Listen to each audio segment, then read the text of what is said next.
మాట్లాడుతున్నారు. లైవ్ చూద్దాం. వేరే ప్రయోజనాలు కూడా మీతో చెప్పదలుచుకున్నాము.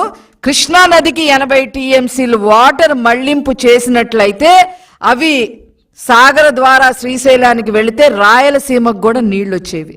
అదేవిధంగా పోలవరం బ్యాక్ వాటర్స్తో ఖమ్మం, కృష్ణా, పశ్చిమ గోదావరి జిల్లాల్లో 2 లక్షల ఎకరాలకి సాగునీరు వచ్చేది.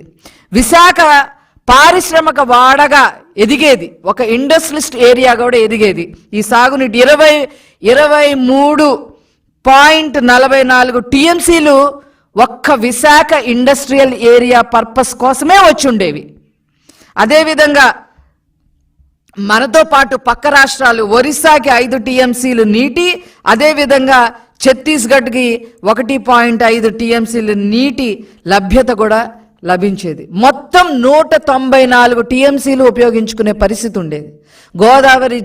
గోదావరి నీళ్లు ప్రతి ఏటా 2000 టీఎంసీ నీళ్లు సముద్రంలో కలిసిపోతూ ఉన్నాయి. ఈ పోలవరం ప్రాజెక్టు వల్ల 194 టీఎంసీలు కనీసం ఉపయోగించుకొని అన్ని రకాలుగా ఈ ఆంధ్ర రాష్ట్రంలో గోదావరి జిల్లాలు కానీ, కృష్ణా జిల్లాలు కానీ, రాయలసీమ జిల్లాలు కానీ అన్ని రకాలుగా అన్ని చోట్ల కూడా కొన్ని లక్షల ఎకరాలకి సాగునీరు అందించే పరిస్థితి ఉండేది. అది లేకుండా చేశారు. ఏం పుట్టకండి మీది జగన్మోహన్ రెడ్డి గారు, ఏం పుట్టకండి ఇది.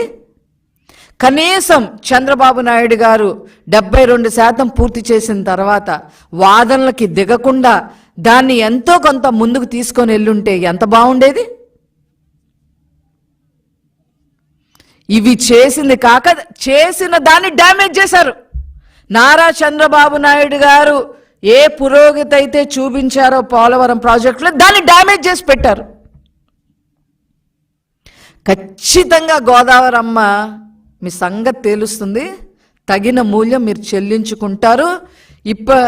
ఇవి నారా చంద్రబాబు నాయుడు గారి వల్లే సాధ్యమవుతుంది. పోలవరం ప్రాజెక్టు చేసి తీరతారు, వారేంటో మరొక్కసారి నిరూపిస్తారు అని చెప్పి ఈ సందర్భంగా నేను తెలియజేస్తూ నేను సెలవు తీసుకుంటున్నాను. Thank you.